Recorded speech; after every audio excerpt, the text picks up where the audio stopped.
Yetim İbrahimin nağılı, ixtisarla. Biri var idi, biri yox idi. Yoxsul bir ovçu var idi. Ancaq bu ovçu başqa ovçulara bənzəmirdi. Ömrü boyu nə bir heyvan öldürmüşdü, nə də bir quş yaralamışdı. Bəli, bu ovçunun qan tökməkdən xoşu gəlməzdi. Onun min bir hava çalan gözəl tütəyi, bir də at tükündən toxunmuş möhkəm bir cələsi var idi. Gündə meşəyə gedər, cələni qurardı. Özü də bir tərəfdə oturub tütəyi çalardı. Ovçu gözlərdi. Elə ki, quşların biri cələyə girdi, ipi çəkərdi. Quşu tutub evinə gətirərdi. Beləliklə, onun evi həmişə cürbəcür quşlarla dolu olardı. Həm onları yemlər, bəslər, oxudub qulaq asar, həm də hərdən bir-ikisini satıb çörək pulunu çıxarardı. Ovçunun İbrahim adlı balaca bir oğlu var idi. Günlərin bir günündə İbrahim boya-başa çatmamış, atası xəstələnib öldü. Dul arvadla balaca İbrahim gündəlik çörək puluna da möhtac qaldılar. İbrahim balaca olsa da səbirli, dözümlü, iradəli uşaq idi. Nə qədər çətinlik çəkdilərsə də İbrahim atasından yadigar qalmış tütəyi və cələni satmadı. Ay keçdi, il dolandı. İbrahim böyüyüb cavan bir oğlan oldu. Çox yoxsul və atasız olduğundan ona yetim İbrahim deyirdilər. Elə ki İbrahimin 15 yaşı tamam oldu, anasına dedi: "Ana, mən daha uşaq deyiləm. Gətir atamdan qalan tütəyi, bir də cələni mənə ver. Sabahdan ova gedəcəyəm." İbrahim tezdən durub meşəyə getdi. Axşam qaranlıq düşəndə əli boş, yorğun halda evlərinə qayıtdı. Günlər keçdi, həftələr dolandı. İbrahim tütəyi çalmağı, cələni qurub puskuda durmağı öyrəndi. Birinci gün İbrahimin cələsinə çox gözəl bir quş düşdü. Quşun hər tükü bir rəngə çalırdı. İbrahim sevinə-sevinə quşu evə gətirib qəfəsə saldı. Gecəni yatdılar. Səhər durub gördülər ki, quş rəngbərəng bir yumurta yumurtlayıb. İbrahim yumurtanı götürüb şəhərə çıxdı. Bu şəhərdə çox acgöz və hiləgər bir tacir var idi. Yumurtanı İbrahimin əlində görcək çığırdı ki, "Ay yetim, o yumurtanı sən neçəyə deyirsən? Sat, alım." İbrahim tacirin necə pis adam olduğunu bilirdi. Odur ki, qəsdən yumurtanı çox baha dedi. Tacir heç bir söz danışmayıb pulu verdi, yumurtanı aldı. Sabahsı yuxudan durub gördülər ki, quş bir yumurta da yumurtlayıb.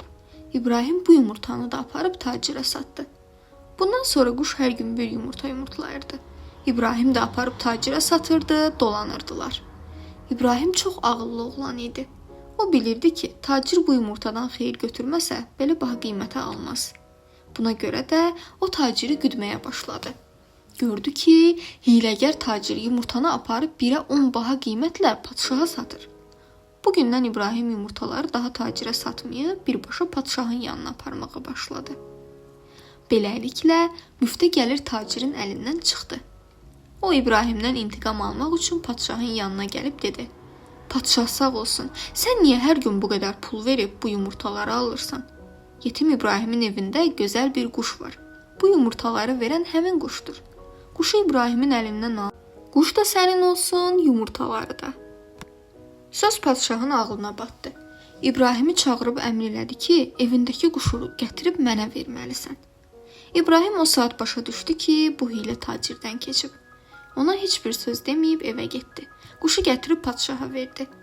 İbrahim yenə də gündəlik çörək puluna möhtac qaldı. Tütəyini və cələsini götürüb meşələrə, dağlara getdi. O gündə ya bir kəklik, ya bir bildirçin, ya bir bülbül tutar, gətirib satar, dolanardı. İbrahim bütün şəhərdə şöhrət qazanmışdı. Tacir nə qədər çalışırdı ki, yenə də İbrahimi ələ salsın, mümkün olmur. İbrahimin tacirdən zəhləsi gedirdi.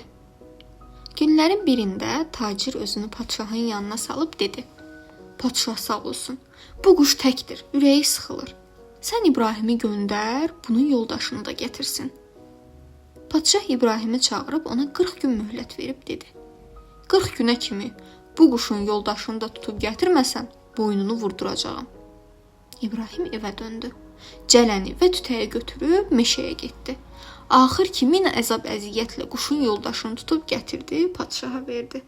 Bu qədər zəhmətə, belə böyük xidmətə görə padşah ona nə bir mükafat verdi, nə də sağ ol dedi. İbrahim tacirin çox pis adam olduğunu əvvəldən bilirdi. İndi gördü ki, padşah ondan da pisdir. Bir gün tacir özünü yenə padşahın yanına salıb dedi: "Padşah sağ olsun.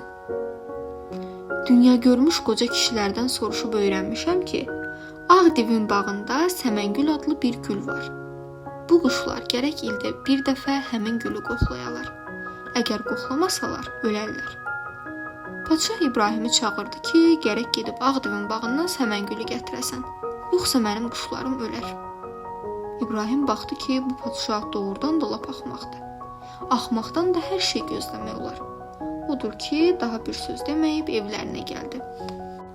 Çox fikirləşdi, düşündü, axırda bu qərara gəldi ki, gedib dünya görmüş qocalarla məsləhətləşsin. Bu şəhərdə qoca bir kişi var idi. İbrahim onun yanına gəlib, başına gələni əvvəldən axıra kimi danışdı.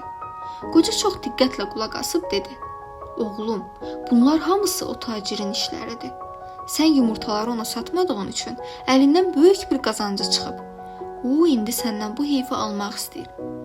Eşitdiyimə görə belə bir gül var, oğlum. Özü də sən tutduğun həmin quşlar ancaq o gül olan yerdə yaşayır.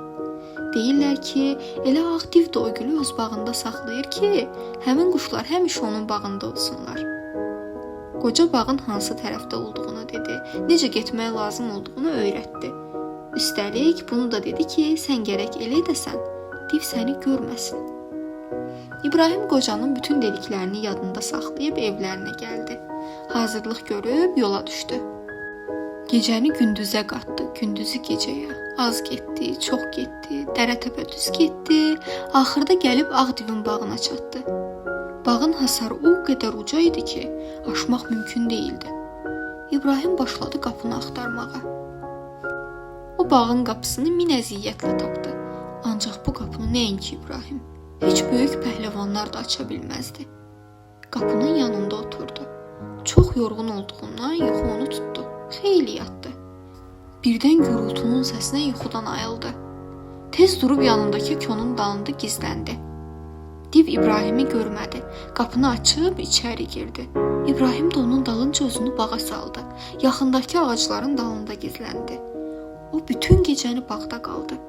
Səhər div yenə də çıxıb ova getdi. İbrahim bağı gəzməyə başladı. Gəzə-gəzə gəlib çıxdı divin evinə. Burada 40 otaq var idi. Hamısı bir-birindən gözəl. Amma otaqlarda heç kəs yox idi. 40-cı otaqda İbrahimin qulağına bir səs gəldi. Bu səs zarıltıya bənzəyirdi. O xalçanı qaldırıb bir pilləkən gördü. Pilləkənlə aşağı düşdü. Dar, yarımqaranlıq bir otağa çıxdı. Baxdı ki, burada bir qız saçlarından asılıb. Qız İbrahimi görən kimi dedi: "Ay oğlan, kimsən? Necə olub ki, divdən qorxmayıb bura qədər gəlibsən? Tez çıx get. Bu saat div gələr, səni parça-parça eləyər." "Qorxma, div getdi. De görüm sən kimsən?" "Adım Xurşuddur. Neçə ildir ki, bu div məni burada dustaq eləyib," deyə qız cavab verdi. İbrahim tez qızı xilas edib yerə qoydu. Qız bir qədər dincəlib özünə gələndən sonra soruşdu: "De görüm kimsən? Bura necə gəlibsən? Nə məqsədlə gəlibsən?" İbrahim başına gələnlərin hamısını qıza danışdı. Qız gülüb dedi: "Yaxşı, axtardığın gülü tapdınmı? Mən indi gül haqqında fikirləşmirəm. Mən indi o barədə fikirləşirəm ki, nə təhər eləyim ki, səni bu divin zülmündən qurtarım." "İbrahim, indi ki sən belə yaxşı adamsan, məni divin zülmündən qurtarmaq istəyirsən, onda eşit, bil. Bu bağda Səməngülü əmələ gətirən mənəm. Məni buradan qurtara bilsən, Səməngülü də divin əlindən alıb aparmış olacaqsan. Onda quşlar mənim dalımca gələcək. Ancaq mən bilmirəm ki, səni bu bağdan necə çıxarım. Divin tövləsində yaxşı atlar var. Div gələnə qədər biz onlardan ikisini minib qaçmalıyıq." Onlar daha vaxt itirməyib tövləyə gəldilər. Divin atlarından ikisini yəhərlədilər. Xurşud qapını açdı, bağdan çıxıb yola düşdülər. "Bunlar getməkdə olsunlar, sənə xəbər verim divdən." Axşamüstü div ovdan qayıtdı. Baxdı ki, bağın qapısı açıqdı. Şübhələndi. Tez zirzəmiyə yürüdü. Baxdı ki, qız yoxdur. Tövləyə girdi, gördü atlardan ikisi yoxdur. Bildi ki, bağa adam girib, qızı qaçırıb. Tez atlardan birini minib onların dalınca düşdü. Ancaq İbrahimgil atların ən yaxşılarını seçib minmişdilər. Özləri də nəfəs dərinmədən sürürdülər. Az getdilər, çox getdilər. Gəlib İbrahimgilin evinə çatdılar. İbrahimin anası oğlunun sağ-salamat gəlməsinə çox sevindi. Xurşudun da gözlərindən öpüb qızlığa götürdü. Sonra anası İbrahimə dedi: "Bala, çox yaxşı eləmisən ki, Xurşudu divin əlindən qurtarıb gətirmisən. Bunu da bil ki, padşah taciri özünə vəzir eləyib. O da hər gün səni soruşur." Onlar ilə bu söhbətdə idilər ki, təzə vəzirin adamları gəldilər. Onların böyüyü dedi: "Bugün padşahın sənə verdiyi möhlət tamam olur. Səməngülü gətiribsən ya yox?" İbrahim ölüm də olsa yalan deməzdi. Elə istəyirdi ki, ağzını açıb desin ki, xeyr, gətirməmişəm. Xurşud dedi: "Bəli, gətirib. Birazdan sonra aparıb verəcək padşaha." Adamlar çıxıb getdilər. İbrahim Xurşuda dedi: "Mən Səməngülü gətirməmişəm. Sən niyə yalan dedin?" Xurşud dedi: "Sən Səməngülü gətiribsən." Sonra bir nimçə götürüb çənəsinin altına tutdu. Burnuna bir çıtma vurdu. Burnundan nimçəyə bir damla qan düşdü. Qan damlaları hərləndi, fırlandı, şişdi, böyüdü. Hərəsi bir dəstə Səməngülə çevrildi. Xurşud dedi: "Səməngül divin bağında bitmirdi. O mənim burnumun qanından əmələ gəlirdi. Ona görə də div məni orada dustaq saxlayırdı. Al apar padşaha, yaxından əl çəksin." İbrahim gülün dəstəsini yaxşı bir xonçaya qoyub padşaha apardı. Padşah yaman sevindi. Vəzirin isə elə bir başına daş düşdü. Dedi: "Padşah sağ olsun. Biz İbrahimə demişdik ki, gülü kolu ilə gətirsin. O isə gedib bircə dəstə gətirib. Gərək bu dəstə solana qədər gedib kolun özünü də gətirə." Vəzirin sözü padşahın ağlına batdı. Dedi: "İbrahim, vəzir doğru deyir. Gərək gedib Ağdivin bağından Səməngülün kolunu çıxarıb gətirəsən." İbrahim dedi: "Padşah sağ olsun. Ora Ağdivin bağı deyil. Ora bizim şəhər kimi bir şəhərdir. Elə adı da bizim şəhərin adı kimidir. Bizim bu şəhərdə nə qədər ölüb getmiş adamlar varsa, hamısı oradadır. Padşahları da sizin rəhmətli atanızdır. Sizin adınızı eşitcək ağladı. Dedi: "Bəs niyə oğlum məni görməyə gəlmədi?" Sonra mən gülü istəyəndə dedi: "Yox, kolu birdən versəm, onda oğlum arxayınlaşar. Daha məni görməyə gəlməz. Özü gəlsin, kolu verim." Vəzirin də atası oradaydı. Onlar mənə təzə bir yol göstərdilər. Bu yol ilə 3 saata ora gedib gəlmək mümkündür. Vəzir o saat başa düşdü ki, İbrahim onları aldadır. Amma padşah o qədər axmaq idi ki, o dəqiqə inandı. Başladı ağlamağa. "Tez olun, məni geyindirin, gedirəm atamı görməyə." Vəzir dedi: "Padşah sağ olsun, bir dayanın, İbrahimi bizi başa salsın görək, o hansı yoldur ki 3 saata gedib gəlmək olur." İbrahim onları götürüb şəhərin kənarındakı çayın yanına gətirdi. Bu çayın çox dərin bir yeri var idi. Oranı göstərib dedi: "Yol bax burada, suyun dibindədir. Elə ki cumdun suya, gərək düz dibinə qədər gedəsən. Orada yüzü sayana qədər hərəkətsiz dayanmalısan. Elə ki yüz tamam oldu, bir qapı açılacaq. İçəri girib biraz gedəndən sonra həmin şəhərə çatacaqsınız." Padşah çox düşünmədən vəzirin əlindən tutub suya atıldı. Camaat çox gözlədi. Nə vəzir çıxdı, nə padşah. Bir neçə gündən sonra onların ölüsünü tapdılar.